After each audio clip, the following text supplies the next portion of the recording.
নমস্কার, শুরু করছি ঘোষাল নামা। আপনাদের সঙ্গে রয়েছে আমি ইন্দ্রাণী, আমার সঙ্গে রয়েছেন মুখ্য রাজনৈতিক বিশ্লেষক জয়ন্ত ঘোষাল। আমরা নেপালের পরিস্থিতির দিকে নজর তো রেখেছি, কারণ নেপালের পরিস্থিতি ভাবাচ্ছে ভারতকে। প্রতিবেশী দেশ এবং নেপালের সাথে যে ব্যবসা বাণিজ্য সেটাও আমরা জানি ভারতের সাথে। তবে মুখ্যমন্ত্রী উত্তরবঙ্গ সফরে গিয়েছেন, অন্যদিকে নেপালে সেনা শাসন জারি হয়েছে। এই দুশ্চিন্তায় রাত জেগেছেন মুখ্যমন্ত্রী, তিনি পরিস্থিতির দিকে নজর রেখেছেন। পাশাপাশি পানি ট্যাঙ্কি যাচ্ছেন রাজ্যপাল। আমি এই বিষয়টা নিয়ে জয়ন্তদার কাছে যাব। তাহলে জয়ন্তদা, এবার ভারত তো তারা করছে, ক্লোজ মনিটরিং করছে নেপালের দিকে, সেক্ষেত্রে ভারতের কি করণীয়? এবার ভারত কি করতে পারে? উত্তরবঙ্গে রয়েছেন মুখ্যমন্ত্রী মমতা বন্দ্যোপাধ্যায় এবং তিনি সংবেদনশীল ব্যক্তি, সংবেদনশীল মানুষ। তিনি রাত জেগেছেন, এটাতে আমি বিস্মিত হচ্ছি না, এবং তিনি প্রতি মুহূর্তে খোঁজখবর নিয়েছেন, এটাই স্বাভাবিক। আমি উত্তরবঙ্গে না থাকলেও আমি কিন্তু বুঝতে পারছি যে ওনার অবস্থাটা মানসিকভাবে, উনি আমার পরিচিত মানুষ, সাংবাদিক হিসেবে ওনাকে কাছ থেকে দেখার সুযোগ হয়েছে। তাই এটুকু বলতে পারি যে মমতা বিনিদ্র রজনী যাপন করছেন। তার কারণটা হচ্ছে যে পশ্চিমবঙ্গেরও কিন্তু একটা খুব হাই স্টেক আছে। মানে আমরা আলোচনাটাকে ভারত এবং নেপাল এই প্রিজমেই তো দেখব নিশ্চয়ই, এই দ্বিপাক্ষিক সম্পর্কটা নিয়ে।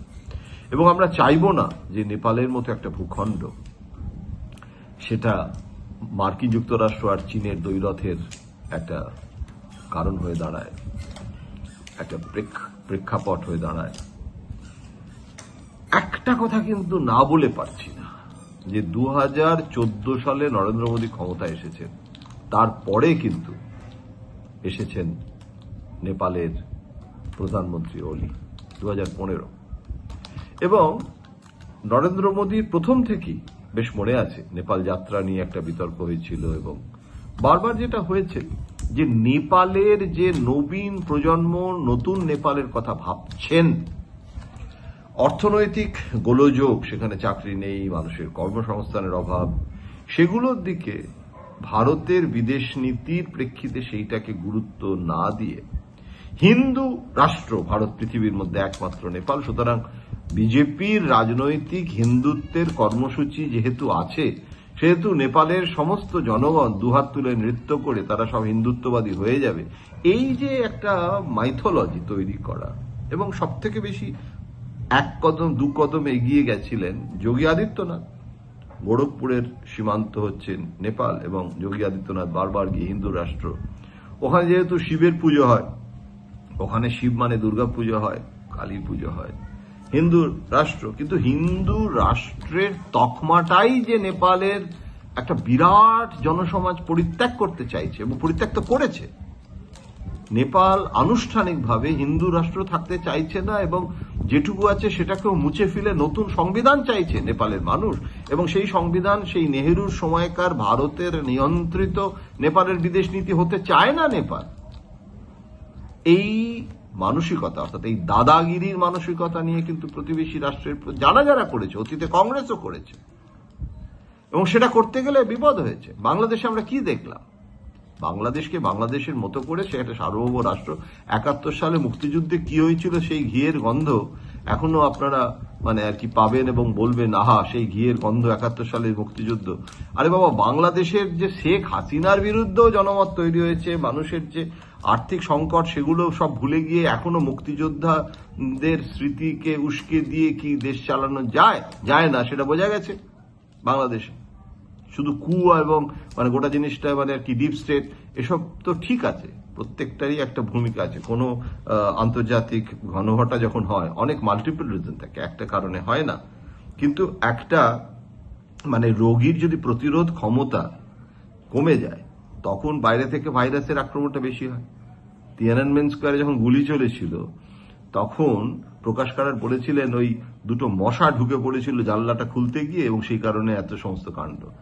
আসলে বাইরে থেকে মশা এসে কামড়ে দিয়ে সবকিছু করে দিয়ে গেল, কিন্তু তিয়ানানমেন স্কোয়ারের বিদ্রোহের জন্য যে চীনের অভ্যন্তরীণ অর্থনীতি, রাজনীতি, সমাজনীতি দায়ী, সেটা ভারতীয় কমিউনিস্টরা বুঝতে চাইছিলেন না, এখন বুঝতে পারছেন। বাংলাদেশেও আমরা এখন বুঝতে পারছি, নেপালটাও বুঝতে হবে। ওটা যোগী আদিত্যনাথের হিন্দুত্বের ল্যাবরেটরি করতে গিয়ে আরো বিপদ বেড়েছে। এখন নেপাল বদলেছে, নেপালে এখন চাকরি বাকরি চাই। ভারতের সাথে নেপালের অর্থনৈতিক সম্পর্কেও কি আরো এগিয়ে নিয়ে যেতে হবে। চীনের সাথে আমাদের আর্থিক সম্পর্কের কথা ভাবতে হচ্ছে ট্রাম্পের শুল্ক যুদ্ধ মোকাবিলার জন্য। তাহলে নেপাল নিয়ে আমাদের ভাবতে অসুবিধাটা কোথায়? এবং নেপাল নিয়ে চেষ্টা করা হয়নি তা না, ভারত চেষ্টা করেছে। ভারতের বিদেশ মন্ত্রীকে দিয়ে নরেন্দ্র মোদীর দিক থেকে চেষ্টার কোনো ত্রুটি ছিল না। কিন্তু এই যে সংঘের এবং আরএসএস এর রাজনীতি এবং গভর্নেন্স অ্যান্ড ডেভেলপমেন্ট দুটোকে নেপালের পটভূমিতে মেলাতে যাওয়াটাও কিন্তু ঠিক নয়।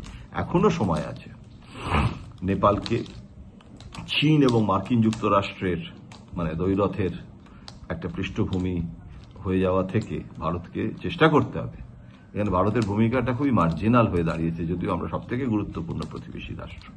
তাহলে আমরা হয় চীনের ছাতার তলায় নয় আমেরিকার ছাতার তলায় থেকে নেপালের বিদেশ নীতি আমরা নিয়ন্ত্রণ করার চেষ্টা করছি। এটা খুব দুর্ভাগ্যের, এই পরিস্থিতিটা কিন্তু হওয়ার কথা ছিল না। অনেক ধন্যবাদ জানাবো জয়ন্তদাকে। এতক্ষণ আপনারা শুনলেন জয়ন্তদা বিশ্লেষণ। বেশ কিছু গুরুত্বপূর্ণ খবর নিয়ে আমরা আজ আলোচনা করলাম। তবে আজকের অনুষ্ঠান এখানেই শেষ করছি। অন্যান্য খবর এবং আপডেটের জন্য নজর রাখতে হবে আমাদের অনুষ্ঠান ঘোষালনামা, কলকাতা টিভি ডিজিটাল এবং কলকাতা টিভি পর্দায় রাত ৩, ৭ দিন।